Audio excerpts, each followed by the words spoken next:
Welcome live.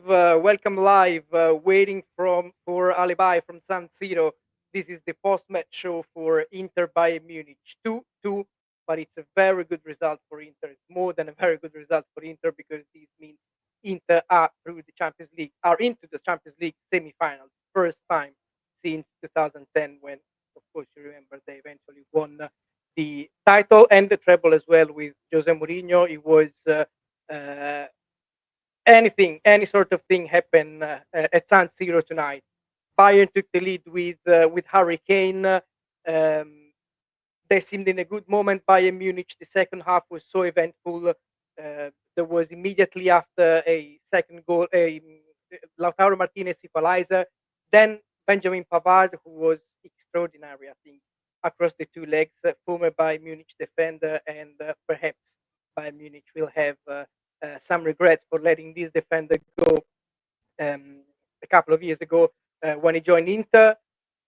At that point, Inter seemed in the best moment. They seemed in control of the game, but then yet again, there was another goal, the equalizer from Eric Dyer. It was kind of a casual goal because it came from a cross. It was in the Dyer was in the on the far post, and apparently he wanted to put the ball back um, in the center of the area of the penalty area, but instead he went into the um, bottom corner, the far corner, and therefore Bayern scored the second goal, 2-2. That was the final result as well. Of course, a lot of pressure for Inter in the final minutes. 6 minutes added on. A few attempts from Müller, from Coman as well, from Nabri. Uh, there was a lot of pressure, but Inter really defended really well, and eventually they got their result they wanted. Now they are into the semi-finals. They will be facing Barcelona in the semis. First leg is going to be potentially on April 29, and the second leg on May 6th. First leg is in Barcelona, and the second leg is in Milan, like this time around. So it's slight advantage because, of course, playing the second leg at home, if there is extra time, basically, you have a little bit of extra. You have 30 minutes extra played at home in the second leg, but um, yeah, playing usually generally teams prefer playing the second leg at home rather than the first leg, and Inter will be playing the second leg against Barcelona at home. But let's talk about tonight's game because, as I said, a lot happened. We're waiting for Ale Bai from San Siro, who covered the game for Football Italia. He sent the ratings as well. I'll be sharing some post-match comments from the players, from Simone Inzaghi as well. It was a massive night for Inter. As I said, the first half probably Inter they had the best chances because they had one with Di Marco, one shot with Charnoglu, went so close to scoring from the edge of the box. Perhaps they had the best chances, but they they didn't risk too much. Neither Inter nor Bayern Munich. I had the feeling that they didn't want to risk too much and play left everything to play in the second half.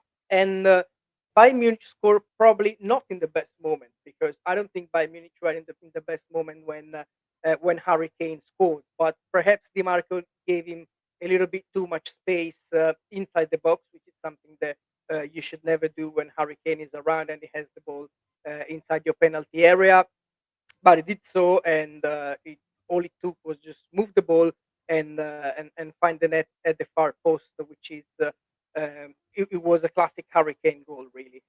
Um, but the Inter reaction was excellent, and the atmosphere from the stadium, um, especially after Kane's goal, was so supportive for the Nerazzurri. We'll talk a little bit more about the atmosphere at the stadium with somebody who was there, Ale Bai, who will tell us a little bit more about the atmosphere at San Siro, how the fans helped the Nerazzurri get this very important result. And a very important uh, part in this game was, of course, set pieces. Inter scored two goals from set pieces. The first one from the left, taken by Di Marco. Um, Lautaro got in the ball before Joshua Kimmich. It was a little bit lucky as well because at the second time of asking it, I mean, Joshua Kimmich didn't manage to clear the ball and to defend properly on that ball. But I mean, Lautaro Martinez was so quick. And after that magical goal in the first leg, he scored another second consecutive goal against Bayern Munich, and it was, of course, so important, so vital. A few minutes later, another goal from a set piece. Opposite side, Çalhanoğlu took it. This time around, it was Benjamin Pavard with a classic corner kick goal, towering header at the near post, and he scored the 2-1. And Inter seemed to have the game under control at that point because really Bayern Munich, it was a double knock that really affected Bayern Munich for a few minutes. They couldn't react, they couldn't do really anything to cause trouble for the Nerazzurri. But then again, they found this pretty random goal with Eric Dyer, and the final minutes were really full of tension for the Nerazzurri because they saw that the target was so close, but at the same time it was so far away. The last 6 minutes of added time felt so long, at least watching the game here from the studio, and I guess even more from San Siro. There was talking about tension in the final minutes. There was an incident between a Bayern Munich player and an Inter ball boy because there was less than a minute remaining into the other time, and Bayern Munich wanted to put the ball and play the ball quickly in the defensive half, but um, the ball boy tried. I mean, not really to hide the ball, but he didn't do nothing to give the ball quickly enough to Bayern Munich, and so I think it was Pavlovic, the Bayern Munich player. He um, like pushed away the ball boy, and it caused a little bit of tension between him and the Inter players. The Inter players on the bench, they argued with him on the pitch. There was a yellow card. I think it was um, Simone Inzaghi because Simone Inzaghi as well didn't do anything. He didn't give the ball back to Bayern Munich straight away, but he gave it to the ball boy, and the ball boy didn't do anything to give him back to Bayern Munich quickly enough. So there was this little incident which says a lot. When you see a player that pushes away a ball boy, it says a lot about the tension that there was on the field. But I feel that eventually Inter deserved to win and to go into the semifinals because the first leg they played in Munich was very defensive, but was very concrete as well. I mean, um, they had a clear head. They knew exactly when to hit Bayern Munich.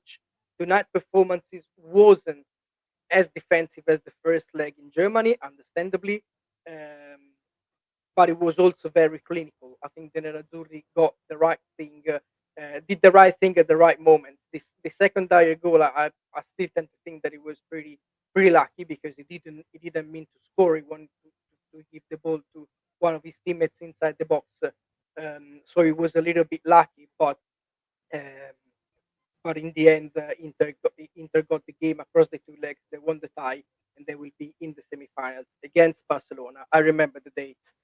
First leg in Barcelona on April 19, second leg in Milan, Stadio Meazza in San Siro on May 6th. And again, playing the second leg at home um, will be a slight advantage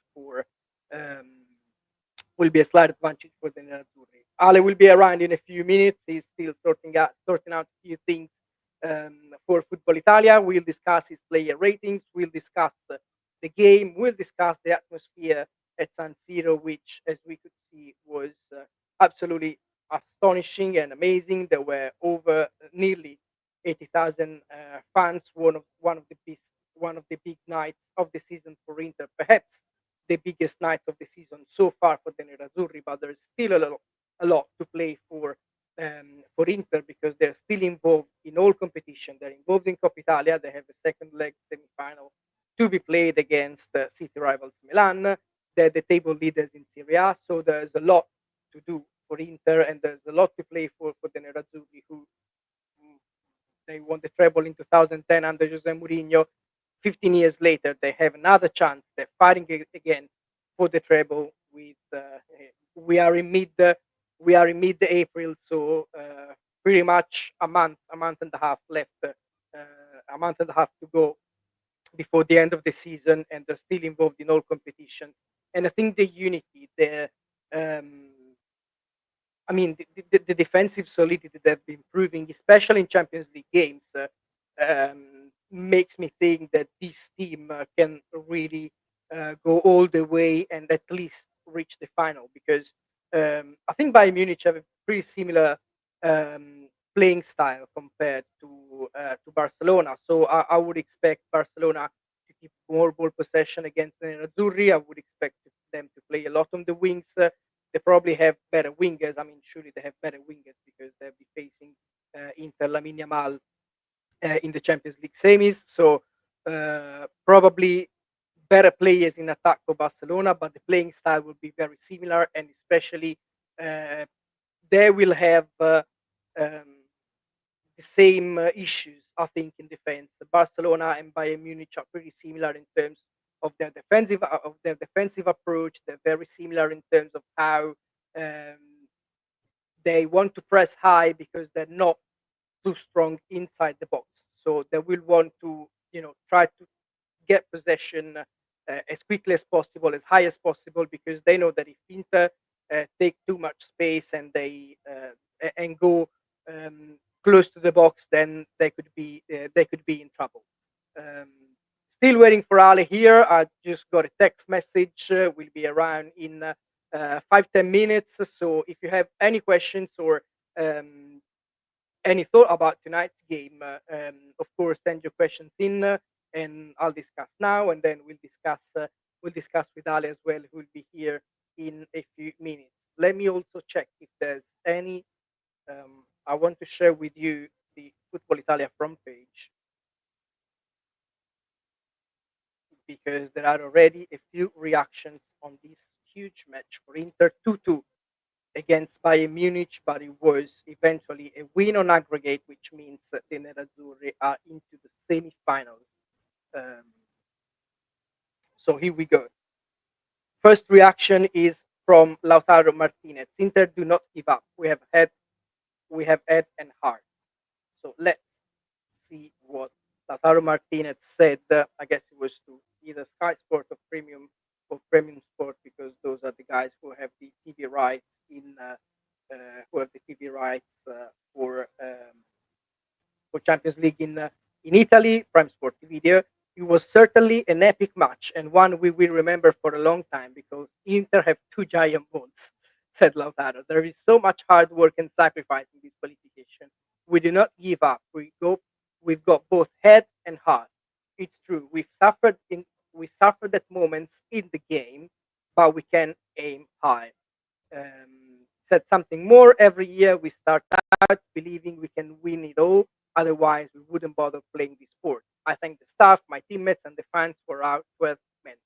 Um, Lautaro spoke about Barcelona as well. They're a great opponent with a lot of history.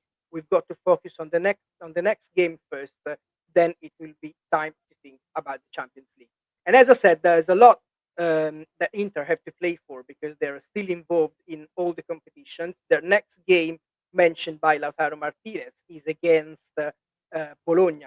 Big game at the Stadio Dallara on Sunday, which is Easter Day as well. Quite strangely, there are three games on Easter Day in Serie A as well. Then Inter have the semi-final against Milan in Coppa Italia on April 23rd, so 3 days after the Bologna game. Then they have another big game in Serie A, Inter Roma, San Siro, April 27, and then they have Barcelona, first leg semi-final. So in the next four games, Inter meet Bologna, who are fifth in Serie A currently, on April 4. Then they have April 23rd, they have Milan, second leg Coppa Italia semi-final.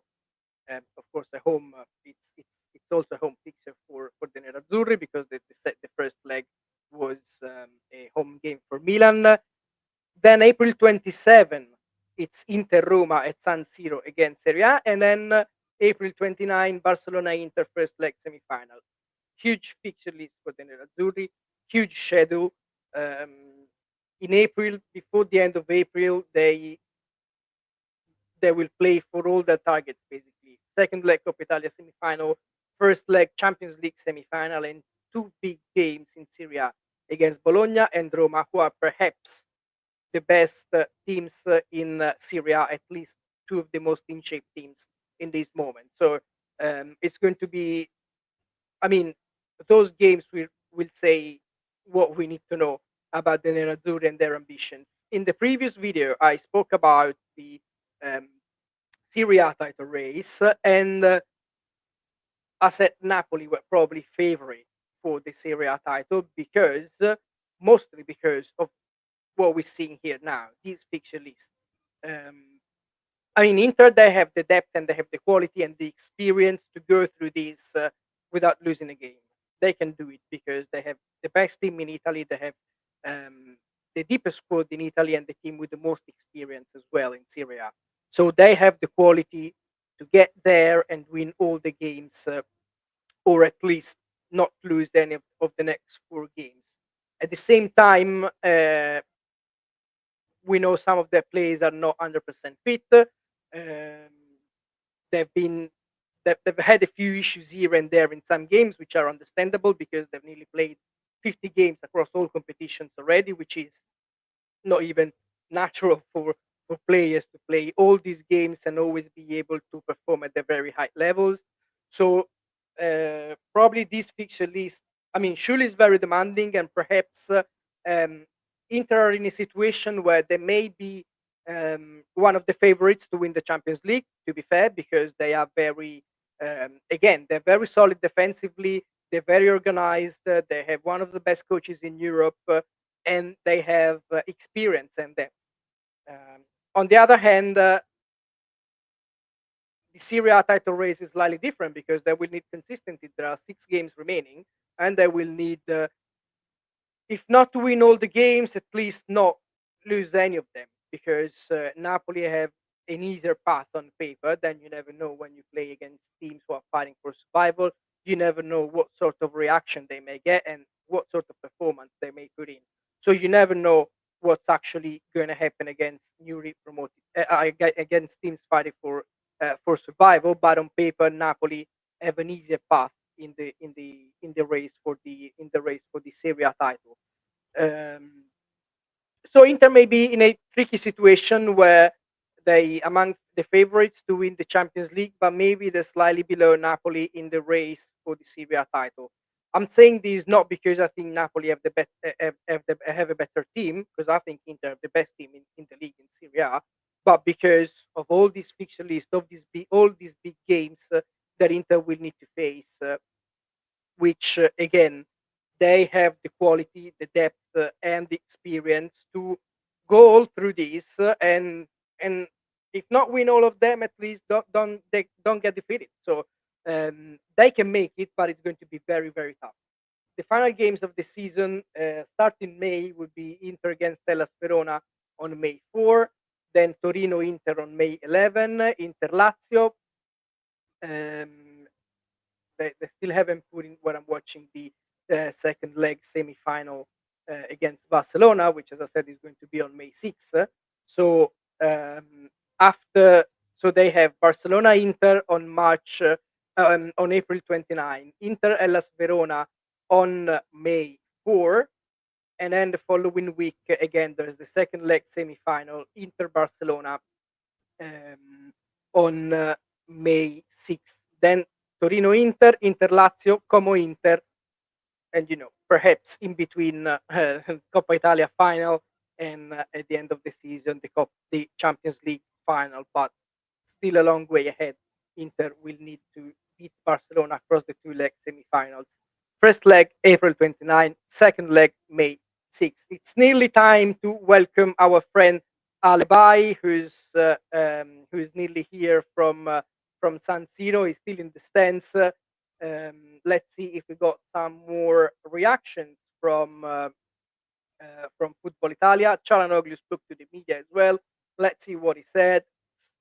Uh, uh, um, let's see. Wonderful evening, certainly with a lot of suffering, but we can prepare for that, as we knew Bayern would come out fighting. Cialanoglu told Sky Sport Italia. We reacted well after going behind, then defended once we went 2-1 up. But we always believe in ourselves, and we are happy.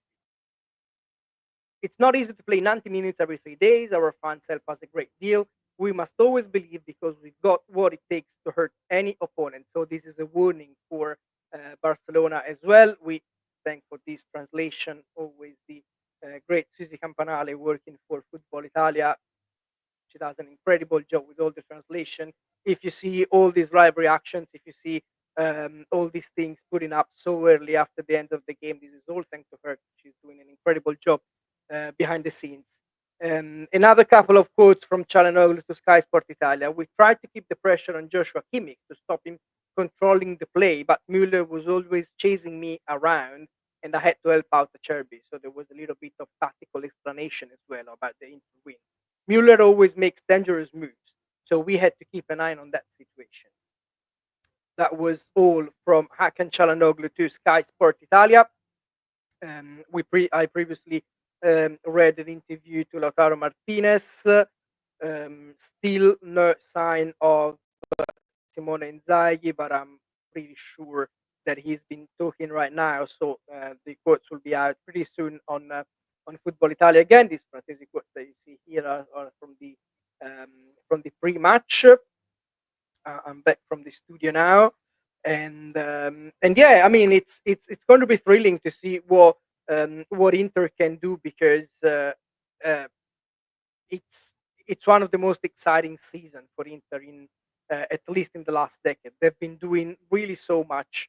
Um, Last season, of course, winning the title, the Champions League, they were a little bit unlucky um, against Atletico Madrid, but this year they've proved they have something different in the Champions League because um, they are really what stuck me the most is their defensive solidity and their ability to do the right things at the right time, especially in attack.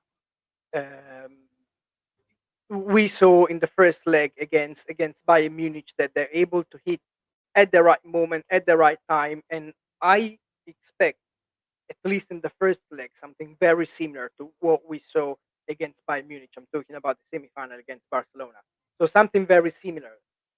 Barcelona pressing high, Barcelona trying to win duels on the flanks, but a very solid Inter. Wingbacks trying to help the center defenders and a solid job of the center back Francesco Acerbi on um, in this case Robert Lewandowski after facing Harry Kane against Bayern Munich, which wasn't an easy task at all. Kane scored in the second leg at San Siro tonight, but at the same time, he didn't score in a one against one situation against Acerbi. That was against when Kane scored tonight. It was against Federico Di Marco, who left perhaps too much space for Kane to hit on inside the box. So that was a pity from the Nerazzurri, but it wasn't exactly Francesco Acerbi's fault. We've been talking a lot of times about the solidity that this experienced defender has because he's faced Erling Haaland a couple of times and he prevented him from scoring. He faced Harry Kane in the first leg and Kane didn't score. He scored tonight, but it wasn't exactly in one against one situation against the Inter defender. I think we have Ale Bai, who is about to connect from San Siro now, and I think we have his player ratings, which we can start watching, published on Football Italia. So I'll share my screen with you. We go back on the Football Italia website for the live coverage. There we go. Here are the player ratings from Ale, who is about to join us from the San Siro, where he covered the game for Football Italia.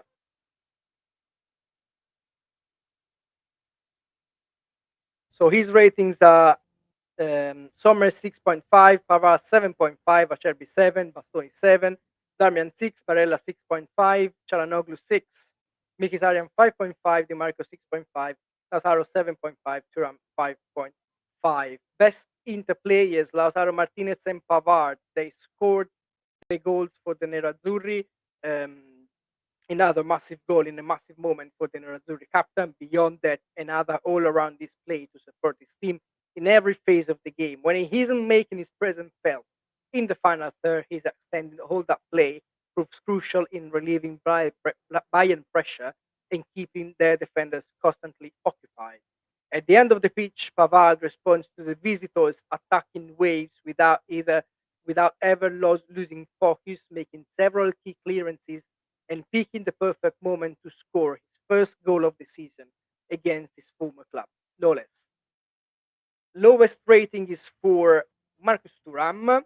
He left his attacking partner to do all the work against Bayern defenders, squandering every promising opportunity, whether by taking an extra touch, losing key duels, or simply lacking the sharpness the occasion demanded. His best feels like a distant memory now, and Inter are felt desperately hoping he can rediscover it at a crucial point in the season. Of course, Thuram has been playing a key role at Inter, including in the first leg against Bayern Munich. So surely the Nerazzurri will need the French striker for the final stretch of the season. And I mentioned the Inter games shortly earlier, and there are some really huge matches for the Nerazzurri coming up in April and at the beginning of May.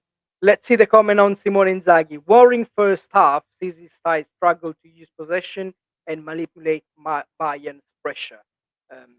Inter look unusually uncomfortable off the ball, creating constant sense of the visitor could find a crack in the wall. However, it took something special to prevent Bayern from maintaining the perfect record at San Siro.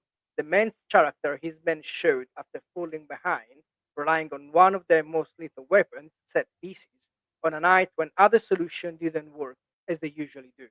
So these were the ratings from Ale Bai at San Siro. Best Bayern Munich player for him was Harry Kane, 7. He scored the first game of the night for the Bavarians. The lowest rating was for Kim and Müller, who got 5 each, while coach Vincent Kompany got 5.5 from our Ale Bai, who again, he's at San Siro. He's about to tune in to comment on the game and tell us a little bit more about the atmosphere that he found at the Stadio Meazza tonight, and it was an atmosphere that really helped Inter qualify and get the edge over Bayern Munich. Really, really impressive. Barcelona.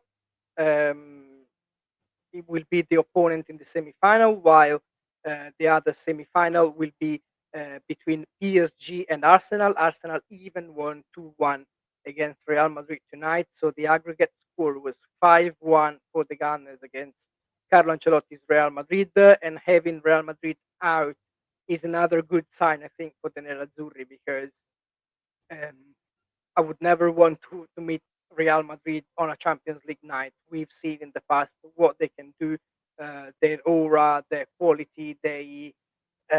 It's never good to meet them in the Champions League, really. And the fact that Real Madrid are out now, it's a very good sign, I think, for the Nerazzurri, because the other team, the remaining teams, are pretty much on par with them. They all have different skill sets and qualities, and of course different sort of issues as well. But at the same time, Inter are really, really solid. I see Ale Bai. I've just read his player ratings.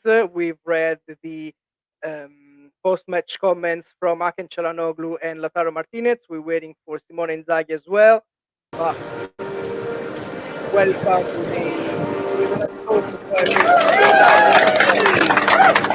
Ciao Ale. Hello there. How are you? I'm good. I'm good. How was the atmosphere over there?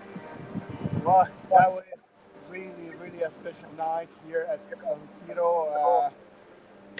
Well, incredible roar from the crowd at full whistle. You can just imagine, because I think that was really an unpredictable the game. I think everyone watching it has had various feelings at various moments of the game. First half, you had the sense that Bayern would score sooner or later, and it actually happened through Harry Kane. And it was kind of unexpected to see such a strong response from Inter. Two goals in quick succession. It was really impressive and gave a lot of energy to Simone Inzaghi's side. But again, of course, the final minutes were, well, nerve-wracking. I think for the home fans. And how much the crowd helped the Nerazzurri, because I think it's probably the first half performance was a little bit. I said before, it was a little bit um, below par from both sides. Inter had some good chances, decent chances, but no huge chances, and it was an even game. But perhaps they waited till the second half to, get the big chances and play their cards right, both sides. And Bayern Munich, they score at the moment where they hadn't had huge chances, and but the reaction from Inter was amazing, and how much help from the crowd they needed, and how do you think they were able to get this personality out, which is something, of course, that we know pretty well from watching Serie A games and watching them in Serie A and Champions League games. Well, that's actually a good point, because another interesting factor is that I don't know how many people watching from sides know it, but the Inter supporters, the Curva Nord, are currently on a strike. Every match they remain silent for the opening 20 minutes, I guess. So basically, the opening Was it the same stages. tonight? Was it the same Yeah, tonight? yeah, absolutely. So, which meant no tifo from them. There were flags all over the stadium, on seats, to be, waved before the start, before kickoff. But it wasn't the same, of course, without the usual choreography from the Curva Nord. And the opening stages were played a bit in a strange atmosphere, I guess, because you could only hear Bayern fans, chanting and making noise, which I think didn't make things easier for the Nerazzurri, and that's probably, that's probably one of the reasons why uh, the hosts seemed a bit, let's say, tense, probably in the first half. As you said, there were some promising chances, but I don't know. Inter lacked probably the sharpness to take them, uh, co- unlike they did in Munich, when they were really effective when they went up front. So, there was this calm atmosphere. Even when the fans started chanting, it was, you know, not a constant noise, but you could tell that the fans were also probably nervous for the game. But Yeah, uh, sure. it, In the it's final it's stages, that's what I felt from home. Like, even when Inter were leading to one, I felt it was not as loud as I would expect, and not as loud as I experienced in other games at San Siro. It was uh, what I felt. It was really the majority of fans really were nervous in the final stages, even when Inter were leading to one, even before Dias. Yeah, that's exactly the point. I mean, I've been here in recent weeks for various games against Udinese, against Fiorentina, and I can tell you for sure that, I mean, the fans were louder on those occasions, which is a bit strange, because this is a crucial night. You can go to the semi-final, and you would expect a full support from the home fans, but somehow it didn't happen so straight away.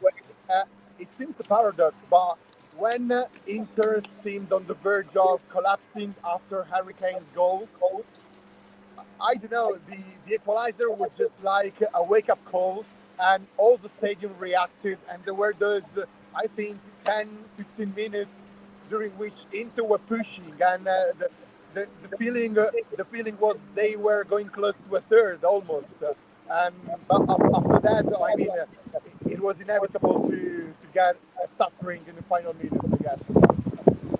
And I mean, how about the game? I read the ratings. Uh, Pavard and Lautaro above everyone else. Pavard was excellent.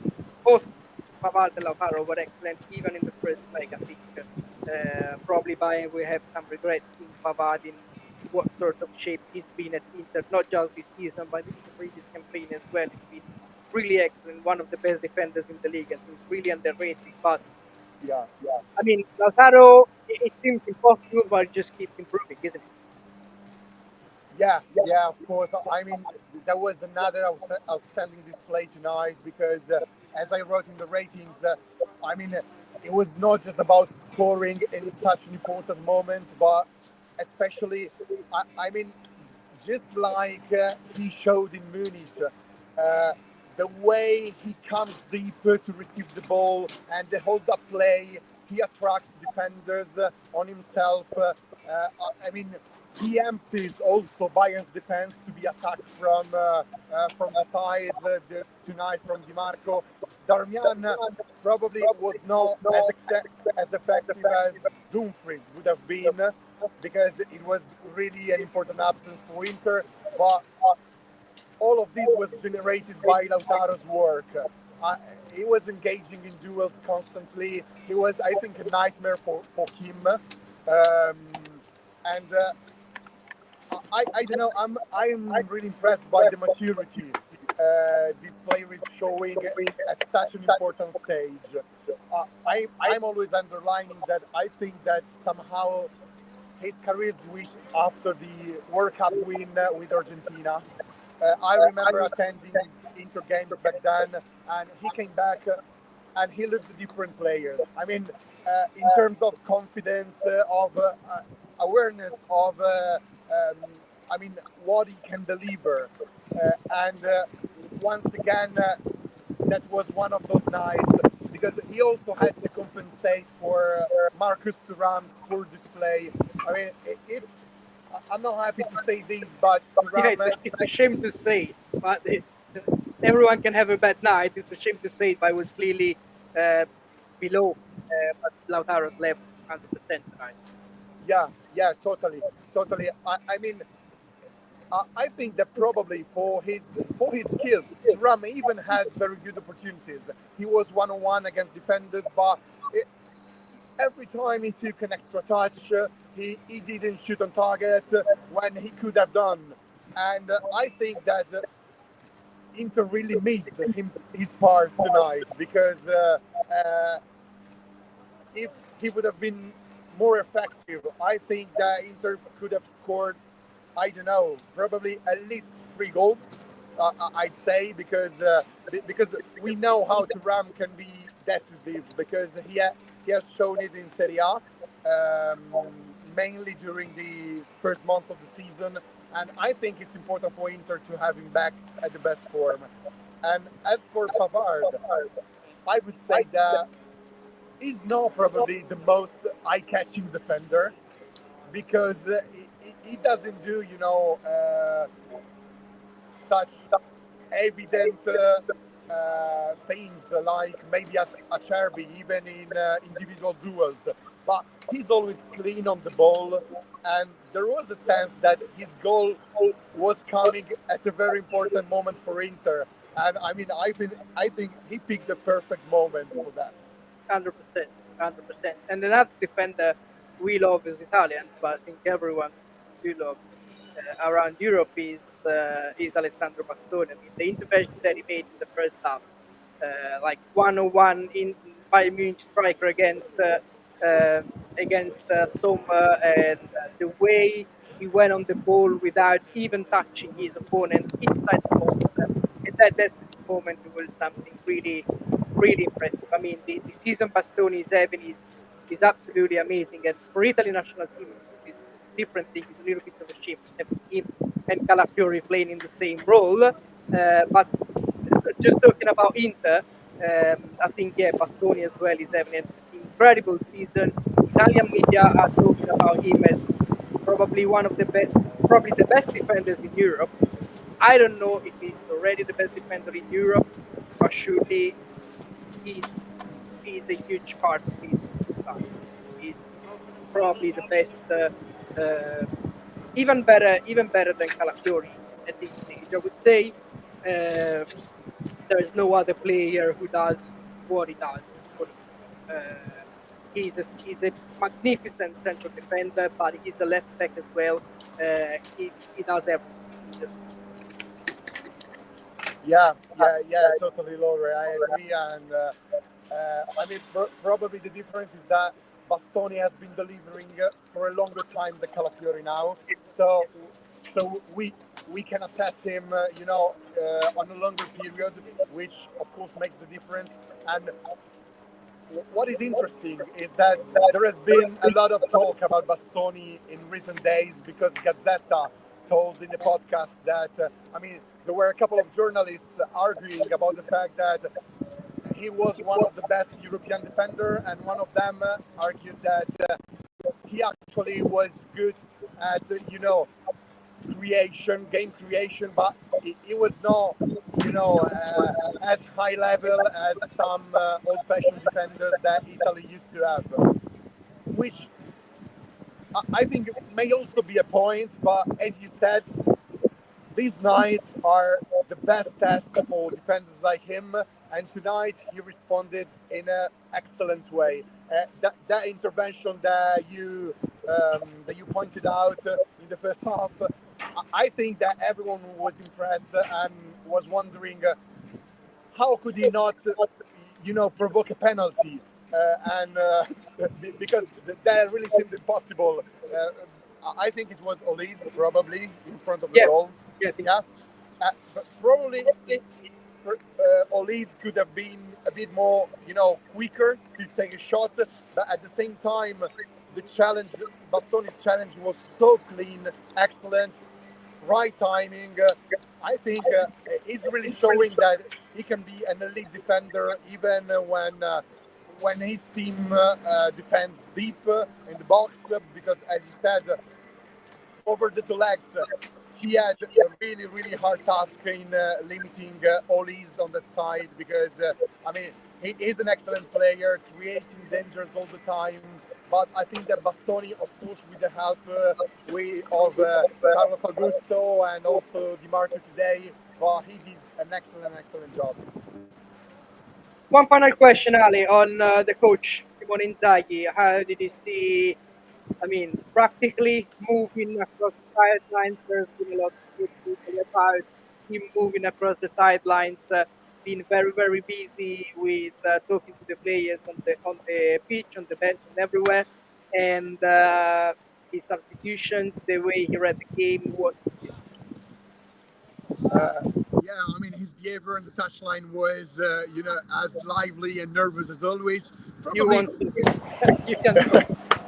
Probably not so much in the first half, and we could tell that Inter probably lacked his spirit also in the first half.